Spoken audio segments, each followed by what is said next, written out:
ჩვენი ეროვნული სულიერების მოძღვართ-მოძღვარო ბატონო ექვთიმე, გადარჩენილ საუნჯესთან ერთად შენც დაუბრუნდი ამდენი წლის ნანატრ კურთხეულ მიწას.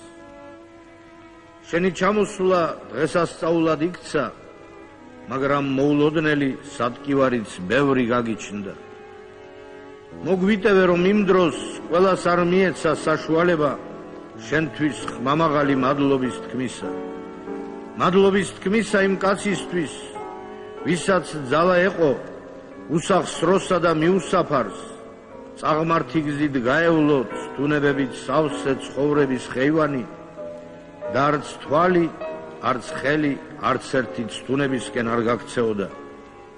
მადლობის თქმისა იმ კაცისთვის, ვინაც ზნეობის უმძიმესი ტვირთი ასე მსუბუქად მიიტანა ამას სოფლის აღსასრულამდე და ბოლოს ღირსეულად გარდისახა წინაპართა სამყაროს მკვიდრად.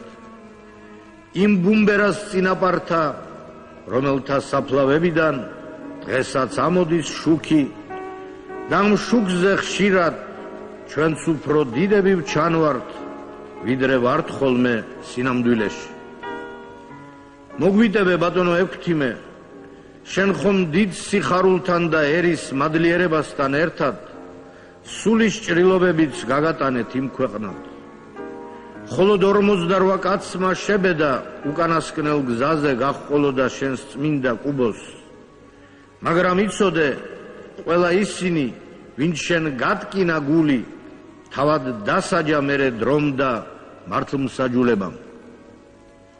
გადმოხედე შენს დღევანდელ საქართველოს, სადაც ხატა და სვენია შენი სახელი. ნათელში იყავ საქართველოს მეჭურჭლე თუ ხუცესო.